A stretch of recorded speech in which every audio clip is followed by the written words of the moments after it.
Imagine por un momento que durante siglos se le ha ocultado cuidadosamente una historia. Una historia no solo sobre una de las figuras más enigmáticas del cristianismo, sino también sobre un manuscrito, un texto antiguo, que podría cambiar para siempre nuestra comprensión del alma, el amor sagrado y el propósito mismo del despertar espiritual. Piense en cuántos secretos podrían estar encerrados tras los muros del tiempo, custodiados por instituciones que temían el poder perturbador de ciertas verdades. Y ahora imagine que una de esas verdades ha resurgido, esperando a que la examinemos con atención. Hoy nos adentramos en esa historia. Comienza en las arenas de Egipto en 1896, donde se descubrió un evangelio fragmentario pero asombroso. Su nombre, el Evangelio de María. Su protagonista, María Magdalena.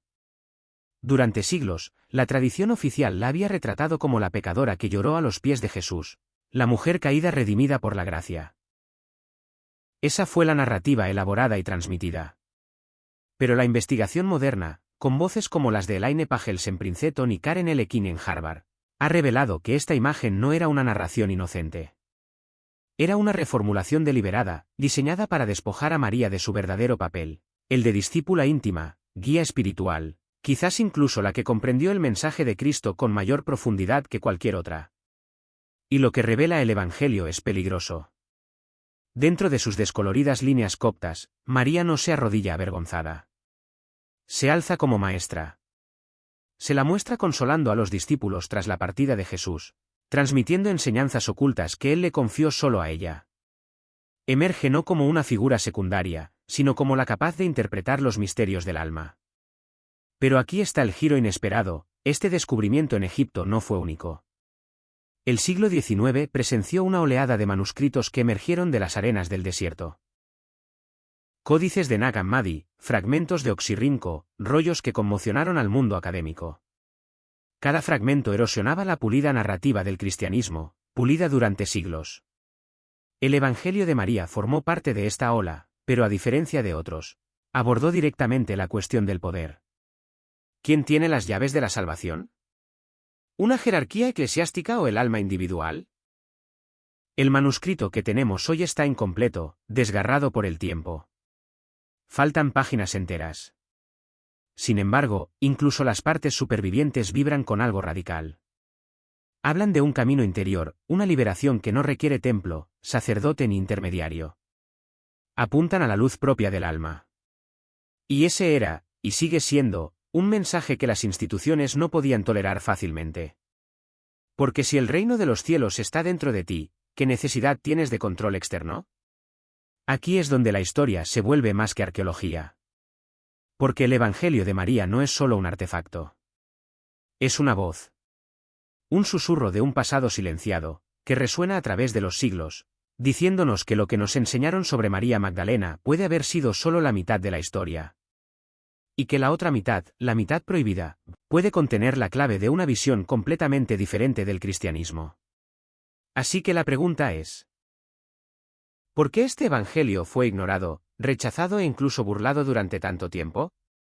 ¿Por qué su mensaje sigue siendo tan inquietante, incluso ahora? La respuesta puede ser simple: amenaza la misma estructura de autoridad que surgió a partir de aquellos primeros siglos. Si la chispa divina reside en ti, ninguna jerarquía tiene derecho a interponerse entre tú y Dios. Y si una mujer, durante mucho tiempo tildada de pecadora, fue quien recibió esa revelación, entonces la historia misma debe reescribirse. Aquí comienza nuestro viaje. Las arenas de Egipto nos dieron un fragmento. Pero detrás de ese fragmento yace un océano. Un océano de enseñanzas perdidas, sabiduría enterrada y verdades silenciadas. Y esta noche, nos adentramos en él. Al repasar las frágiles páginas del Evangelio de María, ¿qué encontramos? No una historia de pecado y arrepentimiento, ni una mujer a la sombra de discípulos varones, sino un retrato marcadamente diferente. En este Evangelio, María es maestra, intérprete y guía. Tras la ascensión de Jesús, los discípulos quedan paralizados por el miedo y la duda.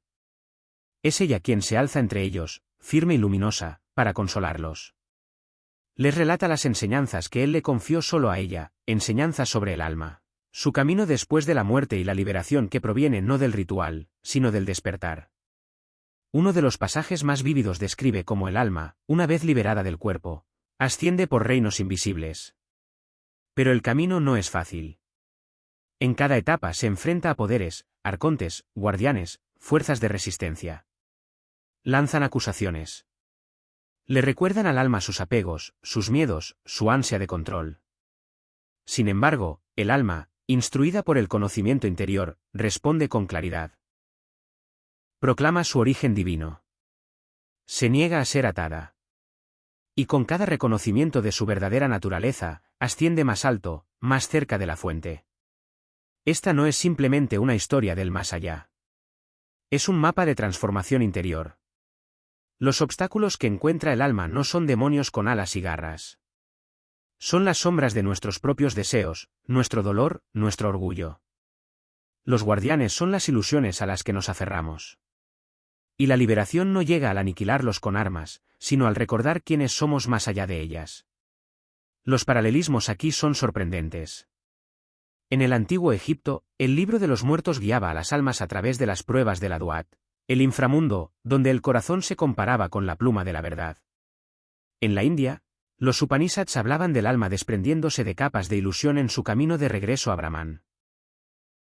En Grecia, los iniciados órficos eran enterrados con tablillas de oro, inscritas con contraseñas para que el alma las pronunciara al pasar ante los guardianes del Hades. Y ahora, aquí, en un evangelio atribuido a María Magdalena, vemos la misma visión. La salvación como un viaje a través de velos, un retorno a través del conocimiento, no del miedo. Lo que hace que esto sea tan revolucionario es su insistencia en que la clave está en el interior. El Evangelio de María nos dice que el mal no es un castigo infligido desde afuera, sino olvido. Olvidar nuestra verdadera naturaleza, olvidar la chispa de divinidad que reside en cada uno de nosotros. El pecado no es una culpa permanente, es un velo. Y el conocimiento, la gnosis, es el acto de recordar. Esto revoluciona todo.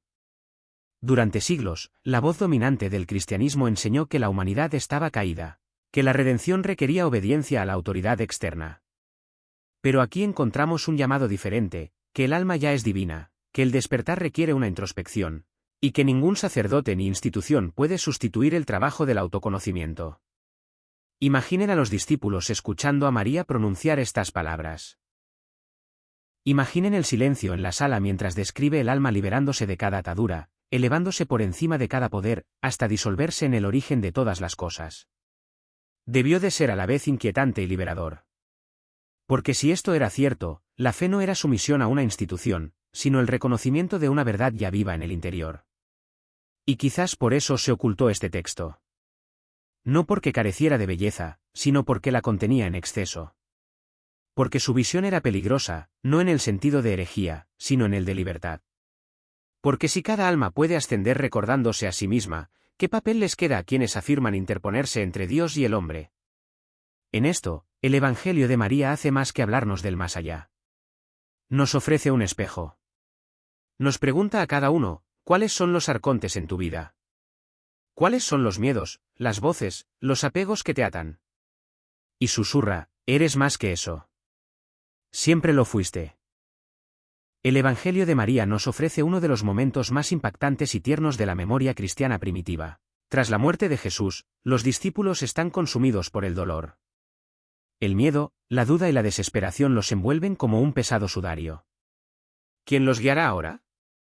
¿Cómo transmitirán su mensaje sin su presencia? Y entonces es María, no Pedro, ni Juan, quien se pone de pie.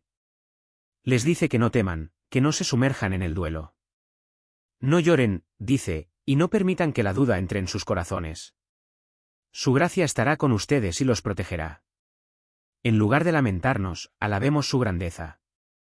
Porque Él nos ha preparado y nos ha hecho humanos. Esta última frase, Él nos ha hecho humanos, está llena de significado. No significa simplemente, Él nos dio la vida. Señala algo más profundo, que Jesús había despertado en ellos una humanidad superior, una conciencia de quienes eran realmente. No pecadores que suplicaban ser rescatados, sino seres capaces de encarnar la divinidad. Por un instante, en esa habitación, la voz de María atraviesa el miedo. No es una penitente arrodillada en la sombra. Es quien lleva la llama de la valentía. Sin embargo, esta visión de liderazgo no fue universalmente aceptada. El Evangelio registra un momento de tensión que resulta dolorosamente familiar incluso hoy. Pedro, el discípulo franco, la interpela: ¿de verdad habló en privado con una mujer, y no abiertamente con nosotros? ¿Debemos volvernos y escucharla todos? ¿La prefirió a ella? Sus palabras rezuman sospecha, incluso celos. En ellas, oímos la voz de la autoridad que se resiste al cambio, que se resiste a la idea de que la revelación pueda pasar por manos que no ha elegido. María llora ante su desafío. No porque dude de sí misma, sino porque ve lo difícil que es aceptar la verdad cuando llega en una forma que desafía las expectativas. Es Leví, otro discípulo, quien finalmente habla. Si el Salvador la hizo digna, ¿quién eres tú para rechazarla? Seguramente él la conocía bien. Por eso la amó más que a nosotros. Aquí, en este frágil intercambio, vislumbramos las líneas de fractura del cristianismo primitivo. ¿Debía la autoridad construirse sobre la jerarquía y el patriarcado, o sobre la experiencia directa de lo divino? ¿Se limitaba la revelación a unos pocos, o estaba abierta a quienes, incluso las mujeres, se atrevían a recibirla? Y este conflicto no era exclusivo de María. En el mundo de los primeros siglos, las mujeres desempeñaron papeles cruciales en los movimientos religiosos. Los Hechos de Pablo celebran a Tecla, una mujer que predicó, bautizó y desafió las normas sociales. En ciertas sectas gnósticas, las mujeres eran veneradas como profetisas y líderes. Incluso en la Roma pagana, las sacerdotisas servían en oráculos y templos, y sus voces moldeaban la vida comunitaria. Sin embargo, con el tiempo, a medida que el cristianismo se convertía en una institución, estas voces fueron silenciadas, sus historias reconfiguradas y su autoridad borrada. María Magdalena se convirtió en la víctima más famosa de esta reescritura. En lugar de una maestra visionaria, fue reinterpretada como la prostituta, la penitente, la pecadora que se arrastraba de regreso a la gracia. Un rol que la hizo segura, controlable y símbolo de la redención definida por los hombres. La Iglesia no podía arriesgarse a permitir que permaneciera tal como aparece en el Evangelio, la apóstol de los apóstoles. Pero el silencio tiene una forma de romperse. Cada vez que un texto perdido emerge de la arena, cada vez que eruditos y buscadores regresan a estas páginas, la voz de María se alza de nuevo. Y en ella, muchos reconocen algo familiar: la lucha de cada voz silenciada, la batalla de cada persona que dice la verdad y amenaza el orden establecido, el dolor de las mujeres cuya autoridad fue negada.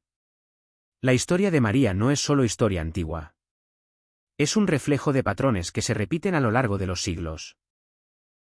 La supresión de lo femenino, la sospecha de un poder espiritual que no encaja en las líneas oficiales, la marginación de quienes tienen una visión demasiado libre.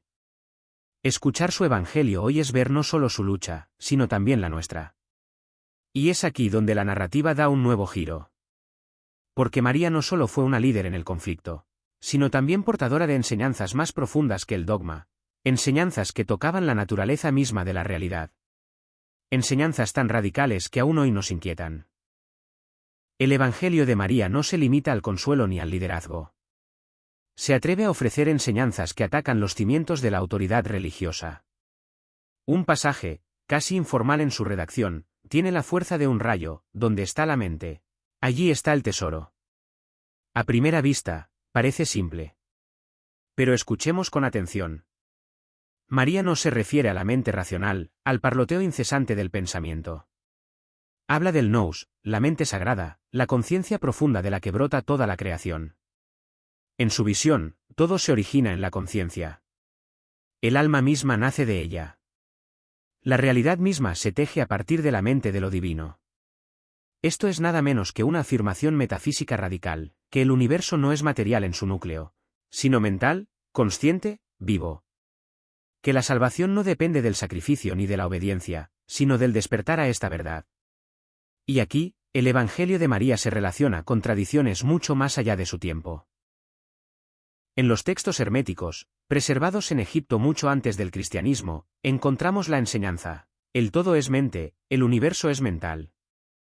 Siglos antes, en el budismo, el Sutra del Corazón declaraba que la forma es vacío y el vacío es forma, un reconocimiento de que el mundo no es tan sólido como parece. En la filosofía Vedanta, el yo se revela como idéntico a Brahman, la conciencia última. Todos ellos susurran el mismo secreto: la realidad no está ahí fuera, sino que comienza en el interior. Que María transmitiera esta enseñanza al cristianismo primitivo fue incendiario. Porque si todas las cosas nacen de la conciencia, entonces el templo no es un edificio de piedra. El templo es el alma humana. Y si el alma misma es divina, entonces ninguna institución puede pretender ser su guardiana. Aún más peligrosa fue la forma en que esta enseñanza reenfocó lo femenino. En las tradiciones gnósticas y herméticas, la sabiduría misma se personificaba como Sofía, el principio femenino divino, la chispa de comprensión que guía al alma a casa. María, a los ojos de su evangelio, no es solo una discípula, sino Sofía encarnada, un canal de sabiduría oculta. Representa el equilibrio de los opuestos, masculino y femenino, materia y espíritu, tierra y cielo. Para los alquimistas de siglos posteriores, este equilibrio sería la piedra angular de la transformación, la coniunctio, la unión sagrada de los opuestos que da origen al oro del plomo, a la luz de la sombra. El papel de María en el Evangelio apunta a esta misma verdad. No se limita a transmitir información, encarna el principio de que la plenitud requiere integración. Jesús y María, masculino y femenino, maestro y discípulo, no se oponen, sino que se complementan. Y esto, quizás más que nada, era intolerable para una iglesia empeñada en cimentarse en la jerarquía y el patriarcado. Un evangelio que afirmaba que la autoridad residía en la experiencia directa, peor aún, que esta autoridad pudiera ser encarnada por una mujer, era un evangelio que no podía sobrevivir en el canon. Sin embargo, aquí está, sobreviviendo en fragmentos, resurgiendo en nuestra época. Y quizás sea precisamente en este momento que el texto habla con mayor fuerza. Hoy en día, muchos se sienten desilusionados con los dogmas rígidos. Muchos buscan una espiritualidad experiencial, íntima y libre de barreras. En las enseñanzas atribuidas a María, encuentran un espejo, una llamada a no seguir ciegamente, sino a despertar interiormente. Así que, cuando leemos sus palabras, cuando la escuchamos hablar del alma que se eleva más allá de las ilusiones del miedo y la culpa, cuando la escuchamos declarar que el tesoro reside en la mente, no estamos simplemente escuchando la historia. Estamos escuchando una voz revolucionaria que ha susurrado a lo largo de los siglos, esperando oídos dispuestos a escucharla. Y es aquí, en el umbral de su sabiduría oculta, que llegamos a la pregunta más apremiante: ¿por qué este evangelio no solo fue olvidado, sino deliberadamente suprimido? ¿Qué lo hizo tan peligroso que tuvo que ser silenciado durante casi 2000 años? A estas alturas, el patrón está claro. El Evangelio de María no fue borrado por trivial, sino por su explosividad. En sus páginas, la salvación ya no es monopolio de sacerdotes ni templos. Es el descubrimiento de la luz propia del alma. La divinidad no está encerrada en el cielo, sino entretejida en la conciencia humana. Y en la frágil voz de María, escuchamos no solo un evangelio alternativo, sino una revolución espiritual. Uno de los momentos más conmovedores del texto se produce durante la confrontación del alma con los poderes que intentan atarla. Los arcontes preguntan: ¿a dónde vas, alma, tú que has matado tus deseos? Y el alma responde: lo que me ataba ha sido asesinado. Lo que me rodeaba ha sido destruido. Soy libre. Este no es el lenguaje de la dependencia. Es el lenguaje de la soberanía. El alma no espera permiso. No implora ser rescatada. Recuerda su origen, al recordarlo, las cadenas se deshacen. Imaginen las implicaciones de tal visión. No se requiere un mediador externo. No hay jerarquía de salvación. Solo la certeza serena y radiante de un yo despierto.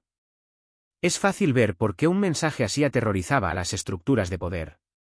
Un evangelio como este socava todo sistema que prospera con la culpa y la obediencia. Te dice que los miedos a los que te enseñaron a someterte son solo máscaras. Que los arcontes, ya sean demonios en textos antiguos o las voces de la vergüenza, el juicio y la indignidad en tu propia mente, no son poderes supremos. Son sombras que se disuelven cuando te encuentras ante la luz de quien realmente eres. Y hay otra capa de peligro: María misma. Que una mujer llevara esta revelación, que fuera llamada, a quien él amó más que a nosotros, era intolerable para el orden patriarcal. Si la autoridad podía residir en ella, podía residir en cualquiera. Si ella podía ser la apóstol de los apóstoles, entonces ningún monopolio de la verdad podía permanecer sin oposición. Su eliminación no fue solo teológica. Fue política. Sin embargo, aquí estamos, siglos después, con su voz surgiendo de la arena para encontrarnos en un tiempo de búsqueda. Muchos hoy sienten que la religión tradicional ya no responde a las preguntas que arden en sus corazones. Anhelan una espiritualidad sin muros, una sabiduría sin guardianes. Y cuando encuentran el Evangelio de María, no encuentran una reliquia, sino un mapa viviente. El mensaje es sencillamente cautivador, el alma es libre. La chispa divina está en nuestro interior. La liberación no proviene de rituales ni de la autoridad, sino del autoconocimiento, de despojarse de las ilusiones que nos atan. Vivir esta verdad es adentrarse en una libertad peligrosa, esa que ningún imperio ni institución puede controlar. Y quizás ese sea el verdadero poder de este Evangelio. No se contenta con ser leído y admirado. Exige ser vivido. Te llama al silencio de tu propia alma, a confrontar tus miedos como los describió María, a decirle a cada uno: yo no soy tú. Soy libre. Y en ese acto de recuerdo, despiertas la misma luz que ella portaba. Así terminamos donde empezamos, con una voz silenciada, enterrada durante mucho tiempo, que ahora susurra a través de los siglos. No una pecadora redimida, sino una maestra borrada. No una mujer de vergüenza, sino una portadora de sabiduría demasiado peligrosa para canonizar. El Evangelio de María no es solo su historia. Es un espejo de la nuestra. La pregunta ya no es por qué se ocultó. La pregunta es, ¿qué harás ahora que se ha encontrado?